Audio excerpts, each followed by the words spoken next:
when you're getting a loan, your lender is loaning you money for that particular house.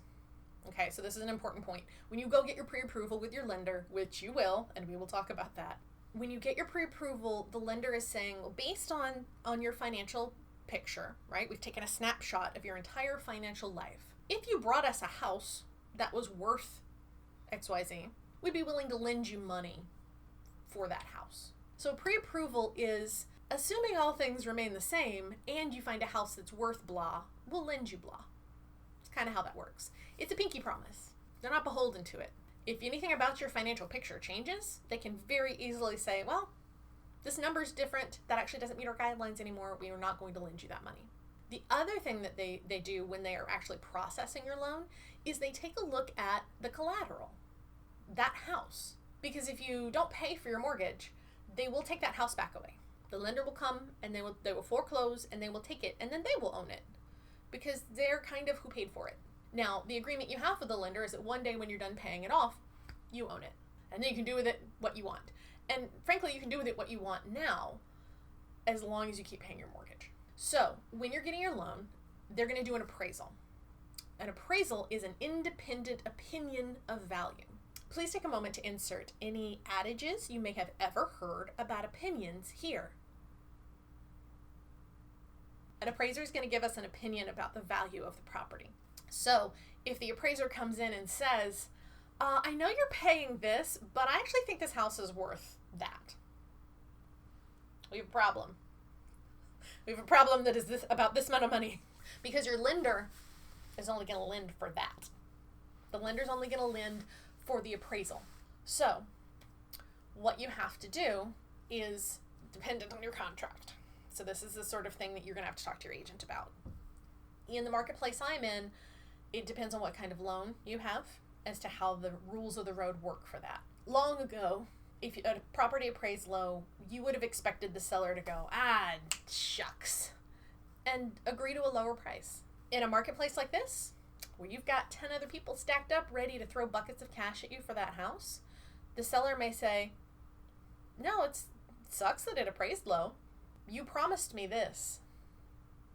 I'm not accepting this. So if you want to buy the house, you need to make up the difference in cash. And some buyers can do that. Some buyers have more cash somewhere. A lot of buyers can't. A lot of people don't have an extra bucket of money hanging out. So it really depends on the circumstance. But that is one of the things that can be a real problem when you're in a marketplace like this and you don't have buckets of cash. That you wind up in a circumstance where you've promised more than you're actually capable of giving the seller. So when a seller is looking at multiple offers, it's a wonderful position to be in. As a seller, you know you're going to have a really strong price. You're going to have strong terms. You know you're pretty much going to get what you want. But it can also be really stressful to have 20 people stacked up going, please, can I buy your house? It would change my life. And especially if you love your house and you raised your family there and you have an emotional connection to the property or whatever your story is with that property, who you then sell to is a thing you could sometimes care about, right? So sellers have an emotional reaction to those things.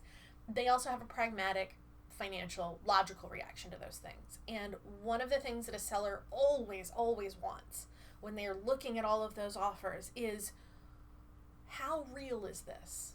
This person has said, they're going to bring me the moon. I get a pony. Is that true? Is that really going to come to pass?